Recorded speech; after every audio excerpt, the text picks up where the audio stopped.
Praise the Lord. ସମସ୍ତଙ୍କୁ ପ୍ରେଜ୍ ଦ Lord. ପ୍ରଭୁ ଅନୁଗ୍ରହ ପ୍ରଦାନ କରିଛନ୍ତି ଆମମାନଙ୍କୁ ଏ ପ୍ରାତଃ ସମୟରେ ତାଙ୍କର ସାନ୍ନିଧ୍ୟ ମଧ୍ୟକୁ ଆସିବା ପାଇଁ।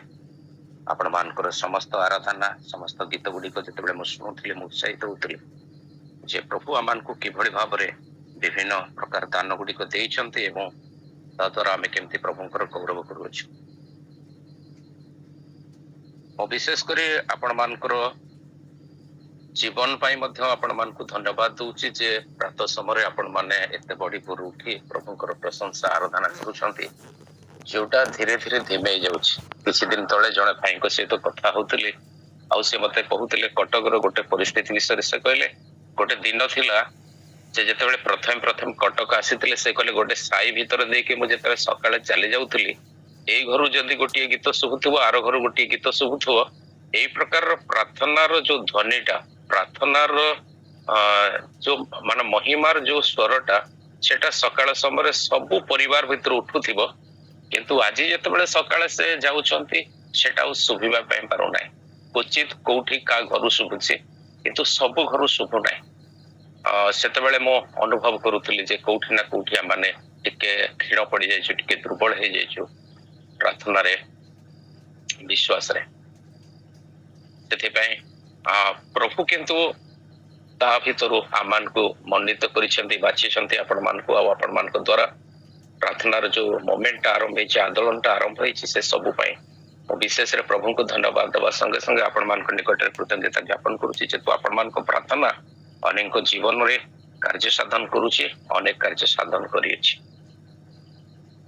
ଆଜି ଏ ପ୍ରାତଃ ସମୟରେ ପ୍ରଭୁଙ୍କର ବାକ୍ୟ ମଧ୍ୟରୁ ଆମେ ଧ୍ୟାନ କରିବା ପାଇଁ ଯିବା ପୂର୍ବରୁ ଗୋଟିଏ କଥା କେବଳ କହିବି ଯେ ଆମେ ଯୋଉ ଅଂଶକୁ ଆଜି ଧ୍ୟାନ କରିବା ପାଇଁ ଯାଉଛୁ ତାକୁ ଆପଣମାନେ ପବିତ୍ର ଧର୍ମଶାସ୍ତ୍ର 2 ରାଜାବଳୀ ଆଉ ତାର 7 ଅଧ୍ୟାୟରୁ ଦେଖିବା ପାଇଁ ପାରିବେ। ତ ଆମେ ଆସୁ ଏକତ୍ର ପାଠ କରିବା 2 ରାଜାବଳୀ ତାର 7 ପର୍ବ ଆଉ 9 ପଦଟି। ଏଇଠି 4 ଜଣ କୁଷ୍ଠୀଙ୍କ ବିଷୟରେ ଲେଖା ହେଇଥିଲା। ତ ସେମାନେ ଏଇ କଥାଟି କହିବା ପାଇଁ ଚାହୁଁଛନ୍ତି। ତେବେ ସେମାନେ ପରସ୍ପର କହିଲେ, ଆମମାନେ ଭଲ କରୁନାହୁଁ, ଆଜି ସୁସମ୍ବାଦର ଦିନ, ମାତ୍ର ଆମମାନେ ତୁନ ହେଇ ରହିଅଛୁ। ଯେବେ ଆମମାନେ ପ୍ରଭାତ ଆଲୁଅ ପର୍ଯ୍ୟନ୍ତ ବିଳମ୍ବ କରୁ, ତେବେ ଆମମାନଙ୍କୁ ଦଣ୍ଡ ଘଟିବ। ଯେହେତୁ ଏବେ ଆସ ଆମମାନେ ରାଜଗୃହରେ ସମ୍ବାଦ ଦେଉ। ଏଇଟା ହଉଛି ସେଇ ସମୟର ଘଟଣା।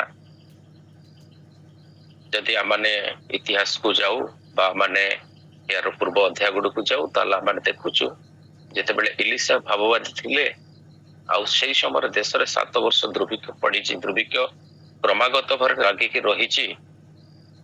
ଆଉ ସେ ଦୁର୍ଭିକ୍ଷ ସମୟରେ ଏପରି ଗୋଟେ ଘଟଣା ଘଟୁଛି ଯେ ଇସ୍ରାଏଲର ଭବିଷ୍ୟତ ବକ୍ତା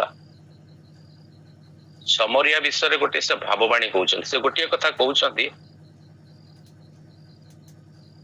ତାର ଯଦି ଆମେ 1 ପଦ ପଢୁ, ସେଠି ଲେଖା ଯାଇଛି, ସେତେବେଳେ ଇଲିଶା କହିଲେ, ତୁମେମାନେ ସଦାପ୍ରଭୁଙ୍କ ବାକ୍ୟ ଶୁଣ।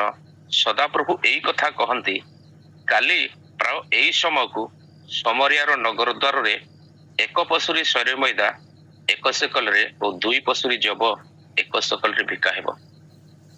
ସେତେବେଳେ ରାଜା ଯେଉଁ ସେନାପତି ହସ୍ତରେ ନିର୍ଭର କରିଥିଲେ, ସେ ପରମେଶ୍ୱରଙ୍କ ଲୋକଙ୍କୁ ଉତ୍ତର କରି କହିଲା, ଦେଖ, ଯେବେ ସଦାପ୍ରଭୁ ଆକାଶରେ ଦ୍ୱାର କରନ୍ତି, ତେବେ ହିଁ କଣ ଏ କଥା ହେଇପାରିବ? ଥରେ ଏଲିଶା କହିଲେ, ଦେଖ, ତେବେ ସଚକ୍ଷୁରେ ତାହା ଦେଖିବ, ମାତ୍ର ତହିଁରୁ ଭୋଜନ କରିବ ନାହିଁ। କେବେ କେବେ ଯେତେବେଳେ ଆମମାନେ ଆମମାନଙ୍କ ଚତୁଃପାର୍ଶ୍ୱକୁ ଦେଖୁ, ପାରିପାର୍ଶ୍ୱିକ ଅବସ୍ଥା ଗୁଡିକୁ ଦେଖୁ, ସେତେବେଳେ ଆମମାନେ ମଧ୍ୟ ଏଇ ପ୍ରକାର ସଦାପ୍ରଭୁଙ୍କ ବାକ୍ୟକୁ ଅବିଶ୍ୱାସ ବୋଧ କରୁ। କେବେ କେବେ ଯେତେବେଳେ କେବଳ ଯେ ପାରିପାର୍ଶ୍ୱିକ ଅବସ୍ଥା ନୁହଁ, ଆମମାନେ ଯେତେବେଳେ ଆମମାନଙ୍କର ପିଲାମାନଙ୍କ ଜୀବନକୁ ଦେଖୁ, ଆମମାନେ ଆମମାନଙ୍କ ପାରିବାରିକ ଜୀବନକୁ ଦେଖୁ, ବା ଯୋଉ ସମସ୍ତ ପରିସ୍ଥିତି ଭିତର ଗୁଡାକ ଦେଇକି ଆମେ ଗତି କରୁଛୁ, ଆଉ ସେଇଗୁଡାକୁ ଅନୁଧ୍ୟାନ କରୁ, ସେତେବେଳେ ପ୍ରଭୁଙ୍କର ବାକ୍ୟ ହଉ ବା କେହି ଜଣେ ପ୍ରଭୁଙ୍କର ବାକ୍ୟ କୁହନ୍ତୁ, ସେଇଟା ଆମମାନଙ୍କର ପରିସ୍ଥିତି ଠାରୁ ଯଦି ଭିନ୍ନ ଥାଏ, ଆମେ ତାକୁ ସହଜରେ ଗ୍ରହଣ କରିପାରିନଥାଉ। ତାର ଅର୍ଥ ହଉଛି ଏ ପ୍ରକାର ଗୋଟେ ଭୟଙ୍କର ପରିସ୍ଥିତି ଭିତରେ ଯେତେବେଳେ ସାରା ଦେଶରେ ଦୁର୍ଭିକ୍ଷ ପଡିଛି, ସେତେବେଳେ ଏପରି ଗୋଟେ ଭାବବାଣୀ ପ୍ରକାଶ କରାଉଛି, ଏପରି ଗୋଟେ କଥା କୁହାଯାଉଛି ଯୋଉଟା ଅବିଶ୍ୱାସ ବୋଧ ଲାଗିବା କଥା, ଲାଗୁଛି ମଧ୍ୟ ସେମାନଙ୍କୁ। ସେମାନେ ଏଇ ପ୍ରକାର କହୁଛନ୍ତି, ଅର୍ଥାତ୍ ଯୋଉ ସେନାପତି ଜଣକ ରାଜା ଯାହାଙ୍କ ଉପରେ ନିର୍ଭର କରୁଥିଲେ ସେ ଯଦି ଏଇ କଥା କହିପାରୁଛନ୍ତି ଯେ ଏଇଟା ଅସମ୍ଭବ ବୋଧ ହେଉଛି କେମିତି ନା ଯଦି ସଦାପ୍ରଭୁ ଆକାଶରେ ବି ଆସିକି ଦ୍ୱାର କରନ୍ତି ତଥାପି ଏଇଟା ଅସମ୍ଭବ ହେଇପାରିବ ନାହିଁ। ଯଦି ଗୋଟେ ସାଧାରଣତଃ ଗୋଟେ ଛୋଟ ଉଦାହରଣଟା ଦେଇପାରିବା ହୁଏତ ଯେହେତୁ ବର୍ତ୍ତମାନ ଆଳୁର ରେଟ୍ ବଢିଛି ପ୍ରାୟ ସମସ୍ତେ 35 ଟଙ୍କା 40 ଟଙ୍କା 50 ଦେଇ କିଣି ଖାଉଛନ୍ତି ଆଳୁ। ଆଉ ହଠାତ୍ ମୁଁ ଆପଣଙ୍କୁ କହିବି ଆସନ୍ତା କାଲି ଆଳୁ କିଲୋ 5 ଟଙ୍କା ହେଇଯିବ। ଆପଣ ଯେହେତୁ ଜାଣୁଛନ୍ତି ଆପଣ ଯେହେତୁ ମନରେ ଭାବୁଛନ୍ତି ଆରେ ୱେଷ୍ଟବେଙ୍ଗଲ ବାଲା ଦଉନାହାନ୍ତି ଆଳୁ ୟୁପିରୁ ଆଳୁ ମଗା ଯାଉଛି ଆମ ଦେଶର ପରିସ୍ଥିତି ଏଇଟା ଅଛି ବଜାରର ଦର ଏଇଟା ଅଛି ଏଇଟା ଅଚାନକ କେମିତି ଗୋଟେ 5 ଟଙ୍କା ହେଇଯିବ ନା ନା ଏଇଟା ହେଇପାରିବ ନାହିଁ। କଣ ହେଇପାରିବ ନାହିଁ ମାନେ ଏଇ ପ୍ରକାର ହେଲେ ବି ହେଇପାରିବ ନାହିଁ। ତ ସମରିୟାରେ ଯୋଉ ଦୁର୍ଭିକ୍ଷ ଦେଖା ଦେଇଛି ଇସ୍ରାଏଲରେ ଯୋଉ ଦୁର୍ଭିକ୍ଷ ଦେଖା ଦେଇଛି ଦୁର୍ଭିକ୍ଷଟା କେବଳ ଗୋଟିଏ ଜାଗାରେ ସୀମିତ ହେଇକି ରହିନାହିଁ ଦୁର୍ଭିକ୍ଷଟା ଚାରିଆଡକୁ ମାଡି ଯାଇଛି। ଆଉ ଏମିତି ପରିସ୍ଥିତି ଭିତରେ ଜଣେ ଯେତେବେଳେ ଅଚାନକ କହୁଛନ୍ତି କାଲି ଏଇ ସମୟରେ କହିବାର ଅର୍ଥ ହଉଛି ଆଜି ଯେତେବେଳେ ସେ ଭାବବାଣୀ ପ୍ରକାଶ କରୁଛନ୍ତି ଆଜିରୁ କାଲି ପର୍ଯ୍ୟନ୍ତ ମାତ୍ର 24 ଘଣ୍ଟା ବ୍ୟବଧାନ। ଆଉ ଏଇ 24 ଘଣ୍ଟା ବ୍ୟବଧାନ ଭିତରେ ଏମିତି ଗୋଟେ ଘଟଣା ଘଟିବ ଏଇ ଯୋଉ ଘଟଣାଟା ଘଟିବ ଏଇଟା ଯେତେବେଳେ ସେ ପ୍ରକାଶ କରୁଛନ୍ତି ସେଇଟା ସେ ଅବିଶ୍ୱାସ ବୋଧ କରୁଛନ୍ତି। ଆଜି ଅନେକ ସମୟରେ ଯେତେବେଳେ ଆମମାନଙ୍କୁ ମଧ୍ୟ ସେଇ କଥା କୁହାଯାଉଛି ଆମମାନଙ୍କ ଜୀବନରେ ସେଇ କଥା ଆସୁଛି ଆମମାନଙ୍କ ପାରିବାରିକ ଜୀବନରେ ମାଣ୍ଡଳିକ ଜୀବନରେ ବ୍ୟକ୍ତିଗତ ଜୀବନରେ ଆମେ ସେତେବେଳେ ପ୍ରଭୁଙ୍କ ବାକ୍ୟକୁ ଅବିଶ୍ୱାସ ବୋଧ କରୁ। ସେବା ଏଲିଶା କହିଲେ ଯେହେତୁ ତୁମେ ଅବିଶ୍ୱାସ ବୋଧ କରୁଛ କିନ୍ତୁ ମୁଁ ଗୋଟେ ସତ କଥା କହୁଛି ଯେ ଏଟା ନିଶ୍ଚିତ ଘଟିବ ତମେ ଦେଖିବ କିନ୍ତୁ ତମେ ଭୋଜନ କରିପାରିବ ନାହିଁ। ଆଉ ଏଟା କେମିତି ଘଟିବ କିପରି ଘଟିବ ସେ ବିଷୟରେ ଆମେ ଆଲୋଚନା କରିବା ଦେଖିବା କେମିତି ଘଟୁଛି ପରମେଶ୍ୱର କେମିତି ତାଙ୍କ କାମ କରୁଛନ୍ତି ଆଉ ପରମେଶ୍ୱର କଣ କରିପାରନ୍ତି ଆଉ ପରମେଶ୍ୱର କେମିତି କରୁଛନ୍ତି ଆମେ ଦେଖୁଛୁ ଯଦି ଦେଖିବେ 3 ପଦରେ ଲେଖାଯାଉଛି ସେଇ ସମୟରେ ନଗର ଦ୍ୱାରରେ ପ୍ରବେଶ ସ୍ଥାନରେ 4 ଜଣ କୁଷ୍ଠୀ ଥିଲେ ଆଉ ସେମାନେ ପରସ୍ପର କହିଲେ ଆମେ ମାନେ ମରିବା ପର୍ଯ୍ୟନ୍ତ କାହିଁକି ଏଠାରେ ବସି ଅଛୁ। ଏଇ ଯୋଉ କୁଷ୍ଠୀ ମାନଙ୍କ ବିଷୟରେ ଆମେ ଦେଖିବା ପାଇଁ ଚାହୁଁଛୁ 4 ଜଣ କୁଷ୍ଠୀ ବିଷୟରେ ପ୍ରାୟତଃ ସାଧାରଣ ଲୋକମାନେ ବା ସାଧାରଣ କୁଷ୍ଠୀ ଲୋକମାନେ ସେମାନେ ନଗରର ବାହାରେ ରୁହନ୍ତି ନଗର ଦ୍ୱାରର ବାହାରେ ରୁହନ୍ତି। ତ ସେମାନେ ଏବେ ଚିନ୍ତା କରୁଛନ୍ତି ସେମାନେ ଏବେ କଥା କହୁଛନ୍ତି ଯେହେତୁ ଦେଶରେ ଦୁର୍ଭିକ୍ଷ ଅଛି ନଗରରେ ଦୁର୍ଭିକ୍ଷ ଅଛି ଆମେ ଯଦି ନଗର ଭିତରକୁ ଯିବା ତାହେଲେ ନଗର ଭିତରେ କଣ ହେବ ନା ଆମେ ମରିବା। ଯେବେ କହୁ ଆମେ ମାନେ ନଗରରେ ପ୍ରବେଶ କରିବା ତେବେ ନଗରରେ ଦୁର୍ଭିକ୍ଷ ଅଛି ପୁଣି ଆମେ ସେଠାରେ ମରିବା ଆଉ ଯେବେ ଆମେ ଏଠାରେ ବସି ରହିବା ତେବେ ମଧ୍ୟ ମରିବା। ଦୁଇଟା କଥା ମରିବାଟା ସୁନିଶ୍ଚିତ ଏଇଠି ବସିକି ରହିଲେ ମରିବା ଭିତରେ ପ୍ରବେଶ କଲେ ମଧ୍ୟ ମରିବା। ତ ଆମେ ଯଦି ନଗର ଭିତରେ ପ୍ରବେଶ କଲେ ମରିବା ଏଇ ସ୍ଥାନରେ ବସିକି ରହିଲେ ମରିବା ତେବେ ଆମେ ଆସୁ ଆଉ ଗୋଟେ କାମ କରିବା ଆମେ ଅରାମୀୟ ମାନଙ୍କର ଯୋଉ ଛାଉଣୀ ଅଛି ଯୋଉ ଅରାମୀୟ ମାନେ ଆମମାନଙ୍କୁ ଘେରିକି ରହିଛନ୍ତି ଯୋଉ ଅରାମୀୟ ମାନେ ଆମମାନଙ୍କ ବିରୋଧରେ ଯୁଦ୍ଧ ଘୋଷଣା କରିଛନ୍ତି ଆମମାନଙ୍କୁ ଆକ୍ରମଣ କରିବା ଅପେକ୍ଷାରେ ଅଛନ୍ତି ଆମେ ଏଇଠି ମରିବା ଯାହା ସେଇଠି ମରିବା ତାହା ମରିବାଟା ସମାନ। ତେଣୁ ଚାଲୁ ଆମେ ସେମାନଙ୍କ ଶିବିରକୁ ଯିବା ଚାଲୁ ଆମେ ସେମାନଙ୍କ ଛାଉଣୀକୁ ଯିବା। ସେମାନଙ୍କ ଛାଉଣୀକୁ ଗଲେ କଣ ହେବ ଯଦି ଆମେ ସେମାନଙ୍କ ଛାଉଣୀକୁ ଯାଉ ହେଇପାରେ ସେମାନେ ଆମକୁ ଦୟା ଦେଖାଇ ପାରନ୍ତି ହେଇପାରେ ସେମାନେ ଆମକୁ ବଞ୍ଚାଇ ପାରନ୍ତି। ସେଥିପାଇଁ ଏଇଠି ଏଇ ଯୋଉ କଥା ଲେଖାଗଲା ପ୍ରଥମେ ଆମେ ଦେଖିଲୁ ଯେ ସେମାନେ କହୁଛନ୍ତି ଯଦି ସହରରେ ରହୁ ନିଶ୍ଚୟ ମରିବା ଯଦି ଅରାମ୍ୟ ମାନଙ୍କ ଛାଉଣୀକୁ ଯାଉ ଯେଉଁମାନେ ଆମକୁ ଘେରିକି ରହିଛନ୍ତି ସେଠି ମଧ୍ୟ ଆମେ ମରିବା ଯୋଉଟା ଆମ ପାଇଁ ସମାନ ଘଟଣା ହେଇପାରେ କିନ୍ତୁ ଏଇଠି ମରୁ ବା ସେଇଠି ମରୁ ହେଇପାରେ ଯଦି ଆମେ ତାଙ୍କ ଶିବିରକୁ ଯାଉ ସେମାନେ ଆମକୁ ବଞ୍ଚାଇ ପାରନ୍ତି। ତେଣୁ ଆସୁ ଆମେ ସେମାନଙ୍କ ଛାଉଣୀକୁ ଯାଉ କେବଳ ଏଇଟା କହିଲେ ନାହିଁ ସେମାନେ ବା କଥାବାର୍ତ୍ତା ହେଲେ ନାହିଁ ସେମାନେ ଯିବା ପାଇଁ ଆରମ୍ଭ କଲେ ଆଉ ଯେତେବେଳେ ସେମାନେ ସେମାନଙ୍କ ଶିବିରକୁ ଯାଉଛନ୍ତି ସେମାନେ ତାଜୁବ ହେଇକି ରହିଯାଉଛନ୍ତି ସେମାନେ ଦେଖୁଛନ୍ତି ସେମିତି ଛାଉଣୀ ଅଛି ଛାଉଣୀ ବାହାରେ ସେମିତି ଘୋଡା ବନ୍ଧା ହେଇଛନ୍ତି ସେମିତି ଗଧମାନେ ଅଛନ୍ତି ସେମିତି ରଥ ସବୁ ଅଛି ଖାଦ୍ୟ ଶସ୍ୟ ଭିତରେ ପର୍ଯ୍ୟାପ୍ତ ପରିମାଣର ପଡିକି ରହିଛି ତ ସେମାନେ ବୁଝିପାରୁନାହାନ୍ତି। ଅରାମୀୟ ମାନେ ସବୁ ଛାଡିକି ଚାଲି ଯାଇଛନ୍ତି ସବୁ ଯେତେବେଳେ ଅରାମୀୟ ମାନେ ଛାଡି ଚାଲି ଯାଇଛନ୍ତି ସେଇ ସମୟରେ ସେମାନେ ଯୋଉଟା ଅନୁଭବ କରୁଛନ୍ତି ଯୋଉଟା ସେମାନଙ୍କର ମନ ଭିତରେ ଆସୁଛି ସେଟାକୁ ଆମେ ଟିକେ ଚିନ୍ତା କରିବା। ଦୀର୍ଘ ଦିନ ହେଲା ଖାଇନାହାନ୍ତି ସେମାନେ କାହିଁକି ନା ତାପରେ ଯଦି ଦେଖିବା ରାଜାଙ୍କୁ ସେମାନେ ଯେତେବେଳେ ଏଇ କଥା କହୁଛନ୍ତି ରାଜା କହୁଛନ୍ତି ଯେ ଏଇ ଅରାମୀୟ ଲୋକମାନେ ବଡ ଚତୁର ସେମାନେ ଜାଣିଛନ୍ତି ଯେ ଆମେ କ୍ଷୁଧାର୍ତ ଅଛୁ ସେମାନେ ଜାଣିଛନ୍ତି ଯେ ଏ ଦୁର୍ଭିକ୍ଷ ସକାଶେ ଆମମାନଙ୍କର କେତେ କ୍ଷୁଧା ବଢି ଯାଇଛି, ସେଥିପାଇଁ ସେମାନେ ହୁଏତ ଏସବୁ ଛାଡିକି ଚାଲି ଯାଇଛନ୍ତି। ଆମେ ଯେତେବେଳେ ଆସିବା ତାହେଲେ ସେମାନେ ସେ ଶସ୍ୟ କ୍ଷେତ୍ର ଗୁଡାକରେ ଲୁଚିକି ଥିବେ ଆଉ ସେମାନେ ଅତର୍କିତ ଭାବରେ ଆମମାନଙ୍କୁ ଆକ୍ରମଣ କରିବେ। ତ ଏଇ ଯୋଉ କ୍ଷୁଧା ଅବସ୍ଥାରେ ସେମାନେ ଥିଲେ, ବର୍ତ୍ତମାନ ସେମାନେ ଯେତେବେଳେ ଦେଖୁଛନ୍ତି ତମ୍ବୁ ଭିତରେ ବିଭିନ୍ନ ଖାଦ୍ୟ, ବିଭିନ୍ନ ପ୍ରକାର ପାନୀୟ, ବିଭିନ୍ନ ପ୍ରକାର ସବୁ ବିଷୟ ଗୁଡାକ, ସରଞ୍ଜାମ ଗୁଡାକ ସବୁ ପ୍ରକାର ଖାଦ୍ୟର ପରିପୂର୍ଣ୍ଣ, ସେତେବେଳେ ପ୍ରଥମେ ସେମାନେ ଖାଇବା ପାଇଁ ଆରମ୍ଭ କରୁଛନ୍ତି। ଗୋଟେ ସେମାନଙ୍କ ପାଇଁ ଗୋଟେ ମହାଭୋଜର ସମୟ ଭଳି ସେମାନଙ୍କୁ ଲାଗୁଛି। ଆଉ ଯେତେବେଳେ ସେମାନେ ସେ ପର୍ଯ୍ୟନ୍ତ ଖାଉଛନ୍ତି ଯେ ପର୍ଯ୍ୟନ୍ତ ସେମାନେ ପରସ୍ପରକୁ ଅନାଇ ନାହାନ୍ତି, ପରସ୍ପରକୁ ଦେଖି ନାହାନ୍ତି। ଏବେ ଯେତେବେଳେ ସେମାନେ ଖାଉଛନ୍ତି, ଖାଇସାରୁଛନ୍ତି, ତାପରେ ସେମାନେ ସାଉଁଟିବା ପାଇଁ ଆରମ୍ଭ କରୁଛନ୍ତି, ସେମାନେ ସଂଗ୍ରହ କରିବା ପାଇଁ ଆରମ୍ଭ କରୁଛନ୍ତି, ସେମାନେ ଛାଉଣିରୁ ଲୁଟ କରିବା ପାଇଁ ଆରମ୍ଭ କରୁଛନ୍ତି। ତାପରେ ଗୋଟିଏ ଛାଉଣିରୁ ଆଣି ସେମାନେ ଲୁଚାଇ ରଖୁଛନ୍ତି, ପୁଣି ଆଉ ଗୋଟିଏ ଛାଉଣିକୁ ଯାଉଛନ୍ତି, ସେଇଠି ମଧ୍ୟ ସେମିତି କରୁଛନ୍ତି। କ୍ରମାଗତ ଭାବରେ ସେମାନେ ଯେତେବେଳେ ଏଇ କାମ କରୁଛନ୍ତି, ତାପରେ କିଛି ସମୟ ପରେ ସେମାନଙ୍କ ମନ ଭିତରେ ଭାବନା ଆସୁଛି, ସେମାନେ ପରସ୍ପରକୁ ଚାହୁଁଛନ୍ତି। ତାପରେ ସେମାନେ ଗୋଟିଏ କଥା କହୁଛନ୍ତି ଯେ ଆମମାନେ ଭଲ କରୁନାହୁଁ। ପ୍ରଥମ କଥା, ସେମାନେ ବହୁତ ସୁନ୍ଦର ଭାବରେ ପରସ୍ପର ଭିତରେ ଏଇ କଥା କହୁଛନ୍ତି। ସେମାନେ କହୁଛନ୍ତି, ଓଡିଆରେ ପୁରା ସ୍ପଷ୍ଟ ଭାବରେ ଲେଖାଯାଉଛି ଯେ ସେମାନେ ପରସ୍ପର କହିଲେ ଆମେ ମାନେ ଭଲ କରୁନାହୁଁ। ଏଇ ଯୋଉ ଭଲ କରୁନାହୁଁ ଶବ୍ଦଟା, ଆମମାନେ ଭଲ କରୁନାହୁଁ ବୋଲି ସେମାନେ ଜାଣିପାରିଲେ।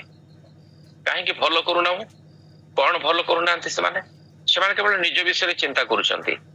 ସେମାନଙ୍କୁ ପ୍ରଚୁର ମିଳିଗଲା, ସେମାନେ ଭଲ ଖାଇବା ପାଇଗଲେ, ସେମାନଙ୍କୁ ଭଲ ପିନ୍ଧିବା ପାଇଁ ମିଳିଗଲା, ଯେହେତୁ ସେମାନଙ୍କ ପାଇଁ ସବୁ ପୋଷାକ ସାମଗ୍ରୀ ମଧ୍ୟ ସେଠି ପଡିକି ରହିଥିଲା, ବସ୍ତ୍ର ସବୁ ପଡିକି ରହିଥିଲା। ତ ସେମାନେ ନିଜ ସ୍ୱାର୍ଥ ପାଇଁ ସେମାନେ ଚିନ୍ତା କରୁଛନ୍ତି ଯେ ମୋ ପାଇଁ ଯଥେଷ୍ଟ, ଆମ ପାଇଁ ସଫିସିଏଣ୍ଟ, ଆମେ ବି ଆଜି ଖାଇବୁ, ଆସନ୍ତା କାଲି ପାଇଁ ମଧ୍ୟ ଆମମାନେ ଲୁଚାଇକି ରଖିଛୁ। ଏଇ ଯୋଉ ସ୍ୱାର୍ଥପରତାର ଜୀବନଟା ବଡ କଷ୍ଟଦାୟକ ଜୀବନ। ଯେତେବେଳେ ମଣିଷ କେବଳ ନିଜ ପାଇଁ ଚିନ୍ତା କରେ, ନିଜ ବିଷୟରେ ଚିନ୍ତା କରେ, ଅନ୍ୟ କାହା ବିଷୟରେ ତାର ଚିନ୍ତା ହୁଏ ନାହିଁ, ସେ ଜୀବନଟା ଏକଦମ ଗୋଟେ ଅଭିଶପ୍ତ ଜୀବନ ପରିକା ଲାଗେ। କିନ୍ତୁ ସେତେବେଳେ କେତେ ଜଣଙ୍କର କଣ ହୁଏ ନା, ଏଇ ବୋଧ ଶକ୍ତିଟା ସେମାନେ ହରାଇ ଦେଇଥାନ୍ତି। ସେମାନେ ଜାଣିପାରନ୍ତି ନାହିଁ ଯେ ସେମାନେ ଯାହା କରୁଛନ୍ତି ସେଟା ଭଲ ନୁହଁ ବୋଲି। ସେମାନେ ଜାଣିପାରନ୍ତି ନାହିଁ ସେମାନେ ଯାହା କରୁଛନ୍ତି ସେଟା ମନ୍ଦ ବୋଲି। ଏଠି ସେ କୁଷ୍ଠି ରୋଗୀ ହେଲେ ମଧ୍ୟ, କୁଷ୍ଠ ସେମାନଙ୍କୁ ଆକ୍ରାନ୍ତ କରିଥିଲେ ମଧ୍ୟ, ନଗର ଦ୍ୱାରର ବାହାରେ ଥିଲେ ମଧ୍ୟ, ଏବେ ଯେତେବେଳେ ସେମାନେ ଅରାମ୍ୟ ମାନଙ୍କ ଛାଉଣିକୁ ଆସୁଛନ୍ତି ଆଉ ସେଠି ଏଇ ଅବସ୍ଥାକୁ ଦେଖୁଛନ୍ତି, ସେମାନେ ଯେତେବେଳେ ନିଜେ ଭୋଜନ କରୁଛନ୍ତି, ପରିତୃପ୍ତ ହଉଛନ୍ତି, ଆଉ ଅନୁଭବ କରୁଛନ୍ତି ବର୍ତ୍ତମାନ ଯେ ଆମେ ନିଜେ ଯାହା କରୁଛେ ସେଟା ଭଲ ନୁହଁ, କାରଣ ଆମେ ଆମ ପାଇଁ କରୁଛୁ। ଆମର ଦେଶର ଅବସ୍ଥା, ଆମର ବ୍ୟକ୍ତିଗତ ଜୀବନରେ ଆମେ ସିନା ସନ୍ତୁଷ୍ଟି ହେଇଗଲେ, କିନ୍ତୁ ଆମର ଲୋକମାନେ କେମିତି ଅଛନ୍ତି, ସେମାନଙ୍କ ପାଇଁ ଆମେ କଣ କରୁଛୁ? ତ ସେମାନେ ଚିନ୍ତା କରୁଛନ୍ତି ଯେ ଆମେ ଯାହା କରୁଛୁ ଭଲ କରୁନାହୁଁ। ଆଜି ଆମେ ଯଦି ଏଇ କ୍ଷେତ୍ରରେ ଅଛୁ, ଆମର କାର୍ଯ୍ୟକୁ ଆମେ ବିବେଚନା କରୁ, ତ ପ୍ରଭୁ ଆମମାନଙ୍କୁ ଯଥେଷ୍ଟ ଦେଇଛନ୍ତି। ପ୍ରଭୁ ଆମମାନଙ୍କୁ ପ୍ରଚୁର ଆଶୀର୍ବାଦ କରିଛନ୍ତି। ପ୍ରଭୁଙ୍କର ସେ ମହାଦୟା, ପ୍ରଭୁଙ୍କର ସେ ଅନୁଗ୍ରହ, ପ୍ରଭୁଙ୍କର ସେ ମହତ୍ ଯୋଜନା, ତାଙ୍କର ସେ ଅସୀମ ଯୋଉ ପରିତ୍ରାଣ, ଯାହା ଆମ ପାଇବା ପାଇଁ ଯୋଗ୍ୟ ନୁହଁ, ମତେ ସେ ଯୋଗାଇଛନ୍ତି। ତ ମୁଁ ତାଙ୍କୁ ଧନ୍ୟବାଦ ଦଉଛି। କିନ୍ତୁ ମୁଁ କେବେ ଚିନ୍ତା କରୁନି ମତେ ସେ ଦେଇଛନ୍ତି ଏ ସମସ୍ତ ବିଷୟ, ମତେ ଏ ସବୁ ଦେଇ ସେ ପରିତୃପ୍ତ କରିଛନ୍ତି। ଆଉ ତାଙ୍କର ଗୋଟେ ଉଦ୍ଦେଶ୍ୟ ଅଛି, ତାଙ୍କର ଗୋଟେ ଯୋଜନା ଅଛି। ସେ ଯୋଜନା କଣ? ଯେ ମୁଁ ଯେମିତି ତୁନି ହେଇକି ରହିବି ନାହିଁ, ମୁଁ ଯେମିତି ଏଇଟା ମୋ ପାଇଁ ଗୋଟେ ସୁସମ୍ବାଦର ଦିନ, ଆଜି ହିଁ ସୁସମ୍ବାଦର ଦିନ, ଏଇଟା ପ୍ରକାଶ କରିବି। ସେଥିପାଇଁ ସେଠି ଲେଖାଯାଉଛି ଯେ ଆମେ ଭଲ କରୁନାହୁଁ, ଆଜିର ଦିନ ହିଁ, ଏଇଟା ହିଁ ଗୋଟେ ସୁସମ୍ବାଦର ଦିନ। ଆଉ ଯଦି ଆମେ ନୀରବ ହେଇଯିବା, ଯଦି ଆମେ ତୁନି ହେଇଯିବା, ଯଦି ଆମେ କାଲି ସକାଳର ଆଲୁଅ ପର୍ଯ୍ୟନ୍ତ ଅପେକ୍ଷା କରିବା, ହେଇପାରେ ଆମମାନଙ୍କ ପ୍ରତି ଦଣ୍ଡ ଘଟିବ। ସେଥିପାଇଁ ଆମେ ଉଠୁ ଆଜି ଆଉ ଏଇ ସମୟରେ ଆମେ ଯାଉ ଏବଂ ରାଜାଙ୍କ ଗୃହରେ ଏଇ ସମ୍ବାଦ ଦେଉ। କେତେ ଗୁଡିଏ ବଡ ନିଷ୍ପତ୍ତି ସେମାନେ ନେଉଛନ୍ତି। ପ୍ରଥମ ନିଷ୍ପତ୍ତି ତ ସେମାନେ ନେଲେ ସେମାନେ ଯାହା କରୁଛନ୍ତି ଭଲ କରୁନାହାନ୍ତି ବୋଲି। ଦ୍ୱିତୀୟ ବିଷୟ, ସେମାନେ ପରସ୍ପର କଥା ହଉଛନ୍ତି। ପରସ୍ପର କଥା ହବାର ଅର୍ଥ ହଉଛି ସେମାନେ ଆଲୋଚନା କରୁଛନ୍ତି, ସେମାନେ ପରସ୍ପର ସେୟାରିଂ କରୁଛନ୍ତି। ସେମାନେ କହୁଛନ୍ତି ନାଇଁ ରେ ଭାଇ ଏଇଟା ଭଲ ନୁହଁ, ଆମେ ସମସ୍ତେ ପରିତୃପ୍ତ ହଉଛେ, ଆମେ ସମସ୍ତେ ଭୋଜନ କରୁଛେ, ଆମେ ସମସ୍ତେ ପରସ୍ପର ପାଇଁ ଚିନ୍ତା କରୁଛେ, କିନ୍ତୁ ଅନ୍ୟମାନଙ୍କ ପାଇଁ ଆମେ ଚିନ୍ତା କରୁନେ। ଆମେ 4 ଜଣ ଯାକ ଏଠି ଖାଉଛେ, 4 ଜଣ ଯାକ ଏଠି ଭୋଜି ବନଉଛେ, ବହୁତ ଉତ୍ସବ ବନେଇଲା ପରିକା ଆମେ ଭୋଜନ କରୁଛେ, ଆଉ କାଲି ପାଇଁ ଆମେ ମଧ୍ୟ ଚିନ୍ତା କରିକି ଆମେ କଣ କରୁଛୁ, ତାକୁ ଲୁଚାଇକି ରଖି ଦଉଛେ। କିନ୍ତୁ କେତେ ଦିନ ଲୁଚାଇକି ରଖିବା ଆମେ? ତାପରେ ସେ କହୁଛନ୍ତି ଏଇ ଦିନଟା ହଉଛି ଗୋଟେ ସୁସମ୍ବାଦର ଦିନ। ଯେ ଆମ ପାଇଁ କେତେ ବଡ ସୁସମ୍ବାଦ। ଆମେ କ୍ଷୁଧିତ ଅବସ୍ଥାରେ ଥିଲୁ, ଭାବୁଥିଲୁ ନଗରରେ ପ୍ରବେଶ କଲେ ଦୁର୍ଭିକ୍ଷ ଥିବା ହେତୁ ସେଠି ମରିଯିବୁ, କିମ୍ବା ଏଇ ବାହାରେ ରହିଥିଲେ ମଧ୍ୟ ଏଇଠି ମରିଯିବୁ। କିନ୍ତୁ ଏବେ ଅରାମୀୟ ମାନଙ୍କ ଛାଉଣୀକୁ ଆମେ ଆସିଲୁ ଆଉ ପ୍ରଭୁ ଆମମାନଙ୍କୁ ଏଇଠି ଆଶୀର୍ବାଦ କଲେ। ତ ପ୍ରଭୁ ଆମମାନଙ୍କୁ ଅନୁଗ୍ରହରେ ଯୋଉଟା ଦେଇଛନ୍ତି ସେଟା ଆମକୁ ଧରି ରଖିବାର ବିଷୟ ନୁହଁ। ସେଟା ଆମ ପାଇଁ ଯେ କେବଳ ଯଥେଷ୍ଟ ତାହା ଆମେ ଭାବିବା ଉଚିତ ନୁହଁ। ଅନ୍ୟମାନଙ୍କ ପାଇଁ ମଧ୍ୟ ଆମମାନଙ୍କର ଅବଦାନ ଅଛି, ଅନ୍ୟମାନଙ୍କ ମଧ୍ୟ ଆମମାନଙ୍କୁ ଚିନ୍ତା କରିବାର ଆବଶ୍ୟକତା ଅଛି, ଅନ୍ୟମାନଙ୍କ ବିଷୟରେ ଚିନ୍ତା କରିବାର ଆବଶ୍ୟକତା ଅଛି। ତ ସେଥିପାଇଁ ଆମେ କଣ କରୁନାହୁଁ, ଆମେ କୌଣସି ଭଲ କରୁନାହୁଁ। ଏଇ ସୁସମ୍ବାଦ ଆଜି ହିଁ, ଏଇଟା ଆଜି ଦିନର ସୁସମ୍ବାଦର ଦିନ, ଆଜି ଭଲ ସମ୍ବାଦର ଦିନ ଅଛି। ସେଥିପାଇଁ ଆମେ ନୀରବ ହେଇକି ବସିବା ନାହିଁ। ଲେଖାଯାଉଛି ଯେ ବହୁତ ସୁନ୍ଦର ଭାବରେ ଲେଖାଯାଉଛି, ଯଦି ଆମେ ନୀରବ ହେଇଯାଉ, ଯଦି ଆମେ କାଲି ସକାଳ ପର୍ଯ୍ୟନ୍ତ ଅପେକ୍ଷା କରୁ, ନିଶ୍ଚିତ ଦଣ୍ଡ ଆସିବ। ସେଥିପାଇଁ ଆମେ କଣ କରୁ, ଉଠ ବୋଲି କହୁଛନ୍ତି, ଉଠୁ ଆମେ ଯାଉ ଆଉ ଆମେ ରାଜାଙ୍କ ଗୃହରେ ଏଇ ସମ୍ବାଦ ଦେଉ। ସେମାନେ ଖାଲି ଭାବିଲେ ନାହିଁ, ସେମାନେ ଉଠିଲେ ଏବଂ ଯାଇକି ରାଜାଙ୍କ ଗୃହରେ ସେ ସମ୍ବାଦ ଦେଉଛନ୍ତି। ଆମେ ଦେଖୁ ଗୋଟି ଗୋଟି ପଦ ଯଦି ଆମେ ପଢିବୁ, ସେଠି ଲେଖାଯାଉଛି, ତହୁ ସେମାନେ ଆସି ନଗରର ଦ୍ୱାରୀକୁ ଡାକିଲେ ଆଉ ସେମାନଙ୍କୁ ଜଣାଇ କହିଲେ, ଆମେ ଅରାମୀ ମାନଙ୍କ ଛାଉଣୀକୁ ଯାଇଥିଲୁ, ଆଉ ଦେଖ ସେଠାରେ କୌଣସି ମନୁଷ୍ୟ ନାହିଁ କି ମନୁଷ୍ୟର ଶବ୍ଦ ନାହିଁ, ମାତ୍ର ଅଶ୍ଵ ଗର୍ଦ୍ଧବ ଗଣ ବନ୍ଧା ହୋଇ ଅଛନ୍ତି, ଆଉ ତମ୍ବୁ ସବୁ ଯେପରି ଥିଲା ସେପରି ଅଛି। ତେଣୁ ସେ ଦ୍ୱାରୀ ମାନେ ଡାକନ୍ତେ ସେମାନେ ରାଜଗୃହ ଭିତରେ ସମ୍ବାଦ ଦେଲେ। କହିଲେ, ରାଜା ରାତ୍ରି ଉଠି ଆପଣ ଦାସମାନଙ୍କୁ କହିଲେ, ଅରାମ୍ୟ ମାନେ ଆମମାନଙ୍କ ପ୍ରତି ଯାହା କରିଅଛନ୍ତି ତାହା ମୁଁ ଏବେ ତୁମମାନଙ୍କ ପ୍ରତି ପ୍ରକାଶ କରିବି। ସେମାନେ ଜାଣନ୍ତି ଯେ ଆମେ କ୍ଷୁଧାର୍ତ ଅଛୁ, ଏହେତୁ ସେମାନେ ଛାଉଣୀରୁ ବାହାରି ଯାଇ ଆପଣ ମାନଙ୍କୁ କ୍ଷେତରେ ଲୁଚାଇ ଅଛନ୍ତି। ଆଉ ସେମାନେ ନଗରକୁ ବାହାରି ଗଲେ ଆମେ ସେମାନଙ୍କୁ ଜିଅନ୍ତା ଧରି ନଗରରେ ପ୍ରବେଶ କରିବା। ଏଇଟା ରାଜା ଭାବୁଛନ୍ତି ମନରେ। ସମସ୍ତେ ଭୁଲି ଯାଇଛନ୍ତି ପରମେଶ୍ୱରଙ୍କ ଦାସଙ୍କର ଯୋଉ ଭାବବାଣୀ ଥିଲା। ସମସ୍ତେ ଭୁଲି ଯାଇଛନ୍ତି ଇଲିଶା କଣ କହିଥିଲେ, ଆସନ୍ତା କାଲି କଣ ଘଟିବ ବୋଲି। ରାଜା ମନରେ ଭାବୁଛନ୍ତି, ତାଙ୍କ ମନରେ ଶଙ୍କା ଆସୁଛି, ତାଙ୍କ ମନରେ ଭୟ ଆସୁଛି ଯେ ଅରାମ୍ୟ ମାନେ ଏଇଟା ବୋଧେ ଛଳରେ ଛଦ୍ମରେ ବିଷ କରୁଛନ୍ତି। ହୁଏତ ଆମେ କ୍ଷୁଧାର୍ତ ହେଇକି ଯେତେବେଳେ ତାଙ୍କ ଛାଉଣୀ ଆଡକୁ ଯିବୁ, ସେତେବେଳେ ସେମାନେ ଅଚାନକ ସେମାନଙ୍କୁ ଆକ୍ରମଣ କରିବେ। ସେଥିପାଇଁ ରାଜା କଣ କରୁଛନ୍ତି, ଏଇ କୁଷ୍ଠୀ ମାନଙ୍କର କଥାକୁ ପ୍ରଥମେ ବିଶ୍ୱାସ ବୋଧ କରିପାରୁନାହାନ୍ତି। ରାଜା ଅଳ୍ପ କିଛି ଲୋକଙ୍କୁ, ସେ ଲେଖାଯାଉଛି, ତହରେ ତାହାଙ୍କ ଦାସ ମାନଙ୍କ ମଧ୍ୟରୁ ଜଣେ ଉତ୍ତର କରି କହିଲା, ମୁଁ ବିନୟ କରୁଛି ଆମମାନେ କେତେକ ଲୋକ ପଠାଇ ଦେଖୁ ସେମାନେ ନଗରରେ ଅବଶିଷ୍ଟ ଅଶ୍ୱମାନଙ୍କ ମଧ୍ୟରୁ 5ଟି ନେଇଯାଆନ୍ତୁ। ଦେଖନ୍ତୁ ସେମାନେ ନଗରରେ ଅବଶିଷ୍ଟ ଇସ୍ରାଏଲ ସମସ୍ତ ଜନତା ସମାନ, ଦେଖନ୍ତୁ ସେମାନେ ଇସ୍ରାଏଲର ସମସ୍ତ ନଷ୍ଟକଳ୍ପ ଜନତା ସମାନ। ଏହେତୁ ସେଇ ଲୋକମାନେ ଅଶ୍ଵ ସହିତ 2 ରଥ ନେଲେ ଓ ରାଜା ସେମାନଙ୍କୁ ଅରାମ୍ୟ ସୈନ୍ୟ ପଛେ ପଠାଇ କହିଲେ, ଯାଇ ଦେଖ। ତ ସେମାନେ ଜର୍ଦ୍ଦନ ପର୍ଯ୍ୟନ୍ତ ସେମାନଙ୍କର ପଛେ ପଛେ ଗଲେ, ଆଉ ଦେଖ ଅରାମ୍ୟ ମାନେ ତର ହେଇ ଯାହା ପକାଇ ଦେଇ ଯାଇଥିଲେ, ଏପରି ବସ୍ତ୍ର ଓ ପାତ୍ରାଦିରେ ସମସ୍ତ ପଥ ପୂର୍ଣ୍ଣ ଥିଲା। ତେବେ ସେ ଦୂତମାନେ ଫେରି ଆସି ରାଜାଙ୍କୁ ସମ୍ବାଦ ଦେଲେ। ଏଠି କେବଳ କୁଷ୍ଠ ରୋଗୀ ମାନେ ବା କୁଷ୍ଠୀ ଲୋକମାନେ ଚିନ୍ତା କଲେ ନାହିଁ ଆମେ ଯାଇକି ରାଜାଙ୍କୁ କହିବୁ। ସେମାନେ ଆସିଲେ ଏବଂ ରାଜାଙ୍କୁ ସେ ସମ୍ବାଦ ଦେଲେ। ରାଜଗୃହରେ ସେ ସମ୍ବାଦ ପହଞ୍ଚିଲା, କିନ୍ତୁ ରାଜା ମଧ୍ୟ ଅବିଶ୍ୱାସ ବୋଧ କରିପାରୁଛନ୍ତି। ରାଜା ମଧ୍ୟ ମନରେ ଭୟ ପାଇକି ଭାବୁଛନ୍ତି, ହୁଏତ ସେମାନେ ଆମମାନଙ୍କୁ ଏଇ ପ୍ରକାର ଛଳ ବ୍ୟବହାର କରିପାରନ୍ତି ଆକ୍ରମଣ କରିବା ପାଇଁ। ସେଥିପାଇଁ ସେମାନେ 2ଟି ରଥ ସହିତ ପଠାଉଛନ୍ତି ଯେ ସେମାନେ ଯାଇକି ଅନୁସନ୍ଧାନ କରନ୍ତୁ, ସେମାନେ ଯାଇ ଦେଖନ୍ତୁ ଏଇଟା ସତ ନା ମିଛ। ସେମାନେ ଯାଇକି ଦେଖୁଛନ୍ତି, ଯେତେବେଳେ ସେମାନେ ଦେଖୁଛନ୍ତି ଯେ ତର ହେଇକି ଅରାମ୍ୟ ଲୋକମାନେ ପଳାଇଛନ୍ତି, ସୈନ୍ୟମାନେ ପଳାଇଛନ୍ତି, ଆଉ ସେମାନେ ରାସ୍ତାରେ ଯେତିକି ଜିନିଷ ତାଙ୍କର ପଡିକି ରହିଛି, ଯଦି ସେମାନେ ଗୋଟାଇବେ ତାହେଲେ ତାଙ୍କର ତମ୍ବୁ ଫୁଲ ହେଇଯିବ, ତାଙ୍କ ଛାଉଣି ଫୁଲ ହେଇଯିବ। ତ ସେମାନେ ଫେରି ଆସିଲେ, ଆଉ ଫେରି ଆସି ରାଜାଙ୍କୁ ସେମାନେ ସମ୍ବାଦ ଦେଲେ। ତାପରେ ଲେଖାଯାଉଛି, ଯେତେବେଳେ ରାଜାଙ୍କୁ ସେମାନେ ସମ୍ବାଦ ଦେଲେ, ସେଥିରେ ଲୋକମାନେ ବାହାରକୁ ଯାଇ ଅରାମ୍ୟ ମାନଙ୍କ ଛାଉଣି ଲୁଟ କଲେ। ତେଣୁ ସଦାପ୍ରଭୁଙ୍କ ବାକ୍ୟ ଅନୁସାରେ 1 ପଶୁରୀ ସରୁ ମଇଦା 1 ସେକଲରେ ଓ 2 ପଶୁରୀ ଜବ 1 ସେକଲରେ ବିକାଗଲା। ଏଇ ଯୋଉ ଘଟଣାଟି ଘଟିଲା, ଏଇ ଯୋଉ କାର୍ଯ୍ୟଟି ହେଲା, ଏଇଟା ମଣିଷ କରିନାହିଁ, ଏଇଟା ପରମେଶ୍ୱର କରିଛନ୍ତି। ପରମେଶ୍ୱର କିପରି କଲେ, କେମିତି କଲେ? କାରଣ ପରମେଶ୍ୱରଙ୍କର କର୍ମ, ପରମେଶ୍ୱରଙ୍କର ଲେଖାଯାଉଛି ସେ ଅନନୁସନ୍ଧେୟ ଆଶ୍ଚର୍ଯ୍ୟ କର୍ମ କରନ୍ତି, ଅଦ୍ୱିତୀୟ ଆଶ୍ଚର୍ଯ୍ୟ କର୍ମ, ଦ୍ୱିତୀୟ କେହି କରିପାରିବେ ନାହିଁ ସେ ଯାହା କରନ୍ତି। ସେ କଣ କଲେ? ଯୋଉ ଅରାମ୍ୟ ମାନେ ଛାଉଣି ସ୍ଥାପନ କରି ଇସ୍ରାଏଲ ଲୋକମାନଙ୍କ ବିରୁଦ୍ଧରେ समरिया विरुद्ध आक्रमण करने रचुले, युद्ध सजाइथिले।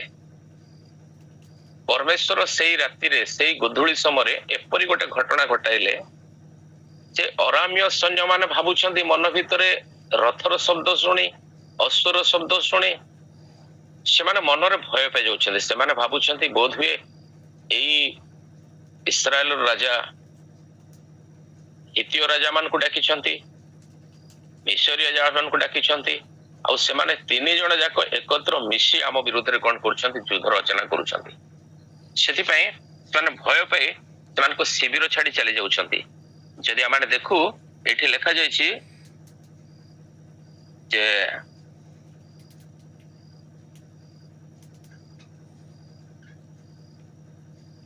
6 पद,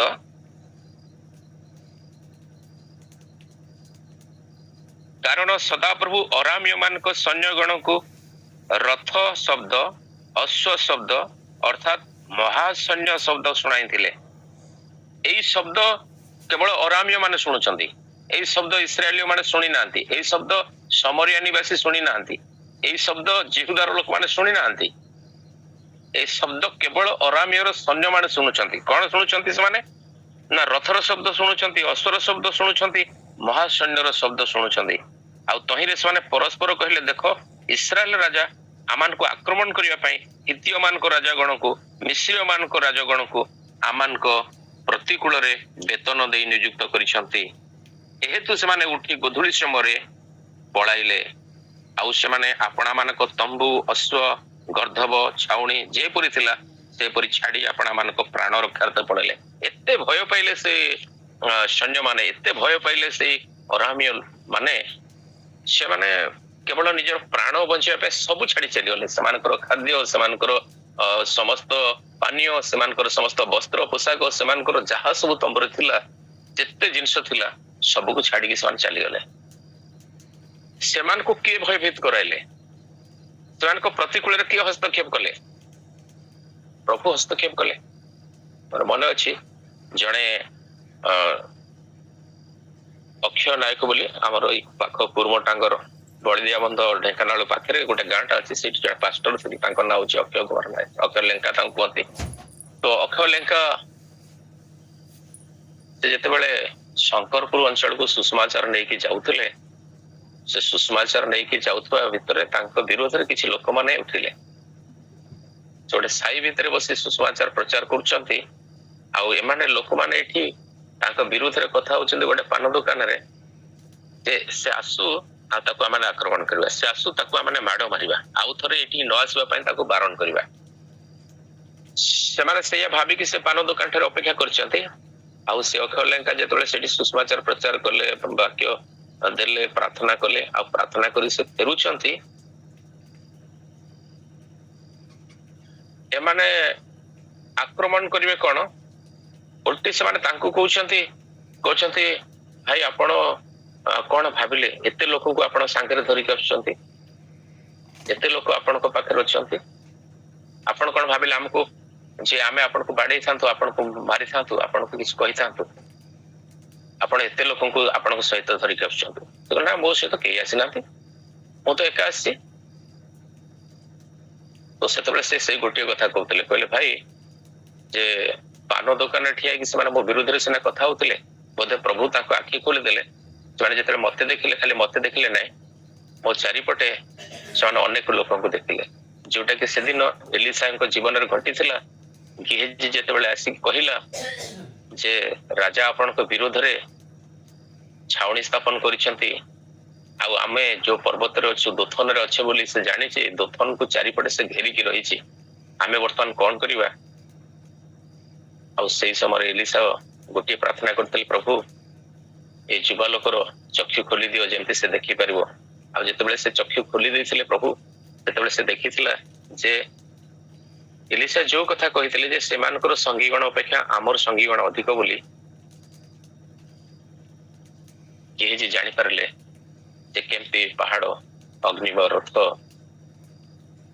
आउ अश्वरे परिपूर्ण होइछि। प्रभु केबे केबे चक्षु खोली दियंती आमान को देखिबा पाए। के तो आपण एकाकी रही थाई पारंती, କିମ୍ବା ଆପଣଙ୍କ ପରିବାର ଆପଣଙ୍କ ପିଲାମାନେ ବାହାରେ ରହିଥାଇ ପାରନ୍ତି। ଆପଣ ମନରେ ଭାବୁଥିବେ, ମୁଁ ମନରେ ଭାବୁଥିବି, ଓ ମୋ ପିଲାଟା ଏକୁଟିଆ ଅଛି, ଓ ମୁଁ ଏକୁଟିଆ ଅଛି। ମୁଁ ଏକୁଟିଆ ନାହିଁ।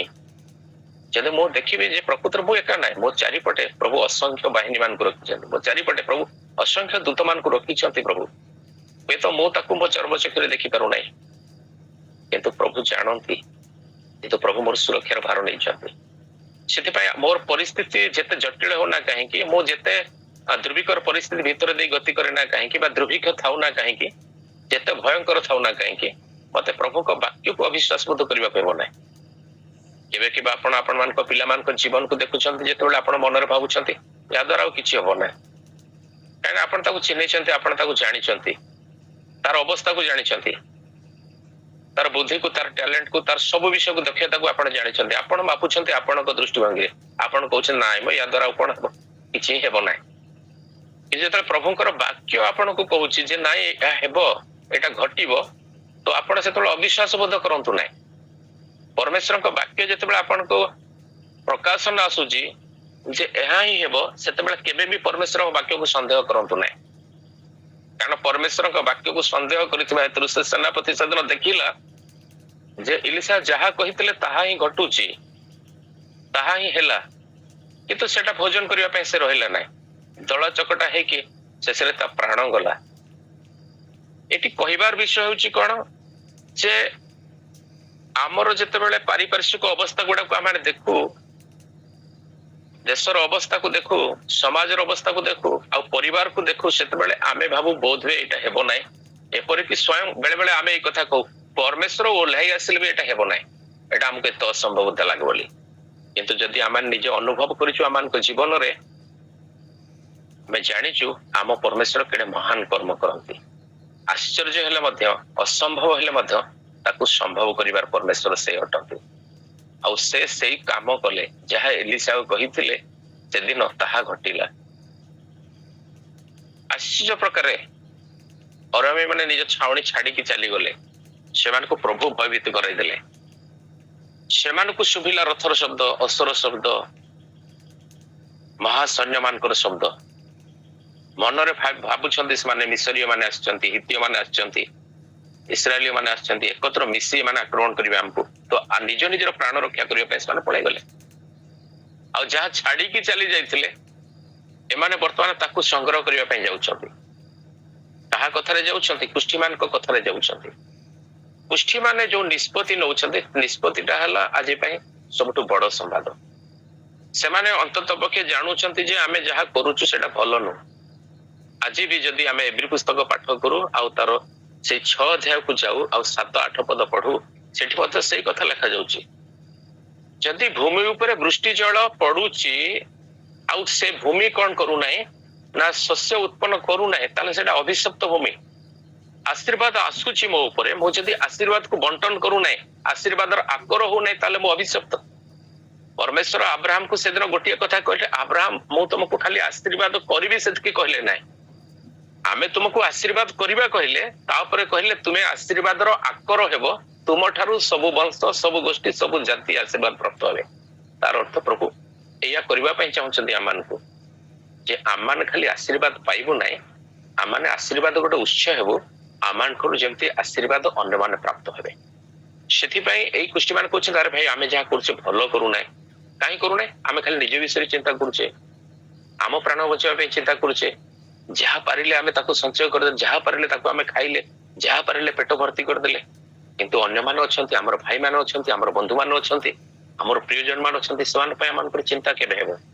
ଆଜି ସୁସମ୍ବାଦର ଦିନ, ମୁଁ ସୁସମାଚାର ଶୁଣିଲି, ମୁଁ ପ୍ରଭୁକୁ ବିଶ୍ୱାସ କଲି, ମୁଁ ପରିତ୍ରାଣର ଆନନ୍ଦ ପାଇଲି। ବହୁମୂଲ୍ୟ ପରିତ୍ରାଣ ପ୍ରଭୁ ମୋ ପାଇଁ ରଖିଥିଲେ। ମୁଁ ତ ଭୟ କରୁଥିଲି, ହୁଏତ ମୋ ପ୍ରାଣ ଚାଲିଯିବ, ହୁଏତ ମୁଁ ବଞ୍ଚି ପାରିବି ନାହିଁ, ହୁଏତ ମୁଁ ମରିଯିବି, କିନ୍ତୁ ମତେ ଦୁର୍ଭିକ୍ଷ ସମୟରେ ପ୍ରଭୁ ପ୍ରତିପାଳନ କରିବେ ବୋଲି କହିଛନ୍ତି। ମତେ ଝୁଣ୍ଟିବା ଆଗରୁ ପ୍ରଭୁ ରକ୍ଷା କରିବେ ବୋଲି କହିଛନ୍ତି। ମୃତ୍ୟୁରୁ ମୋ ଜୀବନକୁ ରକ୍ଷା କରିବେ ବୋଲି କହିଛନ୍ତି। ଆଉ ପ୍ରଭୁ ରକ୍ଷା କରିଛନ୍ତି, ୟାଠୁ ବଡ ସମ୍ବାଦ ଆଉ କିଛି ନାହିଁ। ଆଉ ଏଇ ସମ୍ବାଦ ମତେ ଜଣାଇବା ଦରକାର। ଏଇ ସମ୍ବାଦ ମତେ ଲୁଚାଇ ରଖିବାର ଆବଶ୍ୟକତା ନାହିଁ। ଏଇ ସମ୍ବାଦକୁ ଅବିଳମ୍ବରେ ମତେ ପ୍ରକାଶ କରିବାକୁ ହେବ। ଅବିଳମ୍ବରେ, ବିଳମ୍ବ କରିବାକୁ ହେବ ନାହିଁ। ଯଦି ପ୍ରଭାତ ସମୟ ପର୍ଯ୍ୟନ୍ତ, କାଲି ପର୍ଯ୍ୟନ୍ତ ଅପେକ୍ଷା କରିବି, ହେଇପାରେ କଣ ହେଇଯିବ ନା ମୋ ପ୍ରତି ଦଣ୍ଡ ଘଟିବ। ଅନେକ ସମୟରେ ଆମେ କଣ କରୁ? ବିଳମ୍ବ କରୁ। ଅନେକ ସମୟରେ ଆମେ କରୁ କାଲିକି ଆସିଲେ କହିବି ସକାଳ ପାଉ ଦେଖିବା, ସମୟକୁ ଦେଖିଥାଉ। କିନ୍ତୁ ପ୍ରଭୁ କୁହନ୍ତି ସମୟରେ ହେଉ କି ଅସମୟରେ ହେଉ, ଦିନରେ ହେଉ କି ରାତିରେ ହେଉ, ଖରାରେ ହେଉ କି ବର୍ଷାରେ ହେଉ କି ଶୀତରେ ହେଉ, ଆମେ ଋତୁ ଦେଖିବୁ ନାହିଁ, ସମୟ ଦେଖିବୁ ନାହିଁ, ବର୍ଷା ଦେଖିବୁ ନାହିଁ, ଖରା ଦେଖିବୁ ନାହିଁ। ଯେତେବେଳେ ଯୋଉ ସମୟରେ ମିଳୁଛି ସୁସମ୍ବାଦ, ସେଇ ସୁସମ୍ବାଦକୁ ଆମେ ଅନ୍ୟମାନଙ୍କ ନିକଟରେ ବାଣ୍ଟି ଚାଲିବୁ। କାରଣ ଯୋଉଟା ଆମର ଜୀବନ ରକ୍ଷା କରିଛି ଅନ୍ୟମାନଙ୍କର ଜୀବନ ରକ୍ଷା କରୁ, ଯୋଉଟା ଆମ ପ୍ରାଣର କ୍ଷୁଧାକୁ ତୃପ୍ତ କରିଛି ଅନ୍ୟମାନଙ୍କ ପ୍ରାଣର କ୍ଷୁଧାକୁ ସେ ତୃପ୍ତ କରୁ। ତ ଆମେ ଆଉ ତୁ ନେଇକି ରହିବା ନାହିଁ, ଚାଲ ଆମେ ଯିବା, ଆଉ ଆମେ ଏଇ ସମ୍ବାଦ ରାଜାଙ୍କ ଗୃହରେ ଦେବା, ଯୋଉଟା ଲେଖାଯାଉଛି ଗୋ ଆଣ୍ଡ ଟେଲ୍, ଯାଅ ଏବଂ କୁହ। ସେମାନେ ଗଲେ ଏବଂ କହିଲେ ଆଜି ଆମେ ଯାଉନାହୁଁ କିମ୍ବା କହୁନା, ଆମେ ଅପେକ୍ଷାରେ ଅଛୁ କିଏ ଆସିବ, ମୁଁ ଶୁଣାଇବି, କେହି ଆସୁନାହାନ୍ତି। ଯେପର୍ଯ୍ୟନ୍ତ ଆମେ ଯିବା ନାହିଁ କି କହିବା ନାହିଁ ସେ ପର୍ଯ୍ୟନ୍ତ କିଛି ଘଟିବ ନାହିଁ। ସେଥିପାଇଁ ପ୍ରିୟ ମାନେ ଆମେ ଅନୁଭବ କରୁ ନିଜକୁ, ନିଜର ବ୍ୟକ୍ତିଗତ ଜୀବନକୁ ଦେଖୁ ଯେ ସତରେ ପ୍ରଭୁ ମୁଁ କଣ ଆଜି ତୁନି ହେଇଯାଇଛି। ଦିନ ଥିଲା ପ୍ରଭୁ ଅନବରତ ମୋ ପାଟି ଚାଲୁଥିଲା, ଯାହାକୁ ଦେଖୁଥିଲି ଯୋଉଠି ଦେଖୁଥିଲି ତୁମର ସାକ୍ଷ୍ୟ କହୁଥିଲି, ତୁମ କଥା ନ କହିକି ରହିପାରୁନଥିଲି, ସବୁବେଳେ ତୁରୁତୁରୁ ହଉଥିଲି, କିଛି ସମୟ କାଳ ଦେଖୁନଥିଲି, ମନ ହଉଥିଲା ପଦେ କହିଦିଅନ୍ତି କି, ଗୋଟେ ଆନନ୍ଦ ଲାଗୁଥିଲା। ନା ଆଜି ପ୍ରଭୁ ମୁଁ ସ୍ୱାର୍ଥପର ହେଇଯାଇଛି, କେବଳ ନିଜ ବିଷୟରେ ମନୋଯୋଗୀ ହେଇଛି, ନିଜ ବିଷୟରେ ତାକୁ ଚାପିକି ରଖିଛି, ସୁସମ୍ବାଦକୁ ଲୁଚାଇ ଦଉଛି। ପ୍ରଭୁ ମତେ ଚାଳନା ଦେବେ, ପ୍ରଭୁ ମତେ ଚେତନା ଦେବେ। ଯଦି ପ୍ରଭୁ କହୁଛନ୍ତି ହଁ ଏଇଟା ହଉଛି ସ୍ୱାର୍ଥପର ଜୀବନ, ତୁ ତ ନିଜ ବିଷୟରେ ପର୍ଯ୍ୟନ୍ତ ଚିନ୍ତା କଲୁ, ଏବେ ସମୟ ଆସିଛି ଅନ୍ୟମାନଙ୍କ ବିଷୟରେ ଚିନ୍ତା କର। ଏବେ ସମୟ ଆସିଛି ସେଇ ସୁସମ୍ବାଚାରକୁ, ସେଇ ସୁସମ୍ବାଦକୁ ଅନ୍ୟମାନଙ୍କ ନିମନ୍ତେ, ଅନ୍ୟମାନଙ୍କ ପାଇଁ ବହିକି ନେଇକି ଯା, ଆଉ ଲୁଚାଇକି ରଖ ନାହିଁ। ଆଉ କାଲି ଯିବି, ପରଦିନ ଯିବି, କି ଆଉ ସମୟ ଆସୁ ଯିବି ସେମିତି ଭାବ ନାହିଁ। ଯୋଉ ସମୟରେ ଆସୁଛି ସେଇ ସମୟରେ ଉଠ, ଆଉ ସେଇ ସମୟରେ ନିଷ୍ପତ୍ତି ନିଅ, ଆଉ ସେଇ ସମୟରେ ଚାଲ। ତ ପ୍ରଭୁ ଅନୁଗ୍ରହ ପ୍ରଦାନ କଲେ, କୁଷ୍ଠରୋଗୀ ମାନେ ବାହାରିକି ଗଲେ, ଆଉ ରାଜାଙ୍କ ଗୃହରେ ସେଇ ସମ୍ବାଦ ଦେଲେ। ଆଉ ଆମେ ଦେଖୁଛୁ ଆଉ ରାଜା ମଧ୍ୟ ସେ ସମ୍ବାଦକୁ ବିଶ୍ୱାସ କଲେ, ଆଉ ଦ୍ୱାରୀ ମାନଙ୍କୁ ପଠାଇଲେ। ତାପରେ ଆମେ ଦେଖୁଛୁ ଲୋକମାନେ ସମସ୍ତେ ଯାଇ ଯାହା ସବୁ ସଂଗ୍ରହ କଲେ ପ୍ରଚୁର ଥିଲା, ରାସ୍ତାରେ ଯେତେ ପଡିଥିଲା ତାହା ମଧ୍ୟ ଅପର୍ଯ୍ୟାପ୍ତ ଥିଲା, ଆଉ ସେ ସବୁ କେବଳ ଘଟିଲା ପରମେଶ୍ୱରଙ୍କ ପାଇଁ। ପରମେଶ୍ୱର ତାହା କରାଇଲେ। ତ ସେନାପତି କହୁଥିଲା ଯାହାକୁ ଉପରେ ରାଜା ନିର୍ଭର କରୁଥିଲେ, ଆକାଶରେ ଯଦି ପରମେଶ୍ୱରଙ୍କ ବା ପରମେଶ୍ୱର ସଦାପ୍ରଭୁ ଆସି ଦ୍ୱାର କରନ୍ତି ତଥାପି ଏଇଟା ଅସମ୍ଭବ, କିନ୍ତୁ ସେଦିନ ସମ୍ଭବ ହେଇଥିଲା। ଆଜି ହୁଏତ ଆପଣଙ୍କୁ ଅସମ୍ଭବ ବୋଧ ଲାଗୁଛି କୌଣସି ବିଷୟ, ଆପଣ ହୁଏତ ମନରେ ଭାବୁଛନ୍ତି ଏଇଟା ହେଇପାରିବ ନାହିଁ, ସ୍ୱୟଂ ପରମେଶ୍ୱର ଓହ୍ଲାଇ ଆସିଲେ ବି ହେଇପାରିବ ନାହିଁ। କେବେ କେବେ ତ ଆପଣ ବାକ୍ୟରେ କହିଦିଅନ୍ତି ଯୀଶୁ ଖ୍ରୀଷ୍ଟ କହିଲେ ମଧ୍ୟ ହେବ ନାହିଁ। କିନ୍ତୁ ମନେ ରଖନ୍ତୁ ପରମେଶ୍ୱର କହିଛନ୍ତି ଆମ ମୁଖରୁ ନିର୍ଗତ କୌଣସି ବାକ୍ୟ ଶକ୍ତିହୀନ ହେବ ନାହିଁ। ଆମ ନିକଟରେ କିଛି ଅସମ୍ଭବ ଅଛି କି? ତ ତାଙ୍କ ନିକଟରେ କୌଣସି ବିଷୟ ଅସମ୍ଭବ ନାହିଁ। ସେ ଯାହା କରିବା ପାଇଁ ଚାହାନ୍ତି ତାହା ଅନ୍ୟଥା ହୁଏ ନାହିଁ। ଆମେ କେବଳ ନିଜକୁ ସମୀକ୍ଷା କରିବା, ଆତ୍ମ ସମୀକ୍ଷା, ନିଜକୁ ସେ କୁଷ୍ଠୀମାନଙ୍କ ସ୍ଥାନରେ ରଖିବା, ଆଉ ଭାବିବା ଯେ ପ୍ରଭୁ ମୁଁ କଣ କରୁଛି, ମୁଁ ଠିକ କରୁଛି ନା ଭୁଲ କରୁଛି, ମୁଁ ଯାହା କରୁଛି ଭଲ ନା ଯାହା କରୁଛି ମନ୍ଦ, ଯଦି ମନ୍ଦ କାହିଁକି ମନ୍ଦ, ମନ୍ଦ ହଉଛି ଏଇଥିପାଇଁ ମୁଁ ମୋ ବିଷୟରେ ଚିନ୍ତା କରୁଛି, ଆଉ ସୁଷମାଚାର ପାଇ ସୁଷମାଚାରରେ ଯୋଉ ଜୀବନ ଅଛି ତାକୁ ମୁଁ ଜାଣିଛି କିନ୍ତୁ ନୀରବ ହେଇଯାଉଛି। ରାସ୍ତା କଡରେ ଦରମର ଅବସ୍ଥାରେ, କ୍ଷତବିକ୍ଷତ ଅବସ୍ଥାରେ ସେ ପଥିକ ଜଣକ ପଡିକି ରହିଛି। ସେଇ ପାଖ ଦେଇକି ଯାଜକ ଯାଉଛନ୍ତି, ଲେବୀୟ ଯାଉଛନ୍ତି, କାହାର ତା ପ୍ରତି ଅନୁକମ୍ପା ନାହିଁ, ଦୟା ନାହିଁ, କିଛି ନାହିଁ। କିନ୍ତୁ ଆପଣ ଚିନ୍ତା କରନ୍ତୁ ସେଇ ରାସ୍ତା ଦେଇ ଗୋଟେ ସମୀରଣୀୟ ଲୋକ ଯାଉଛି, ଆଉ ସେ ସେଠି ରହିଯାଉଛି, ତାର ଯେତିକି ସାଧ୍ୟ ତା ପାଇଁ ତାହା ସେ କରୁଛି।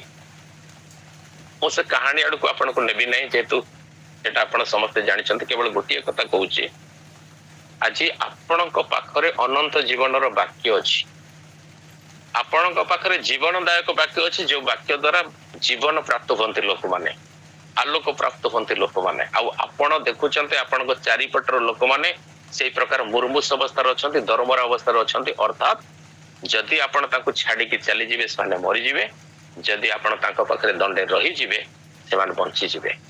ଆପଣ ନିଷ୍ପତ୍ତି ନିଅନ୍ତୁ ଆପଣ କଣ କରିବେ।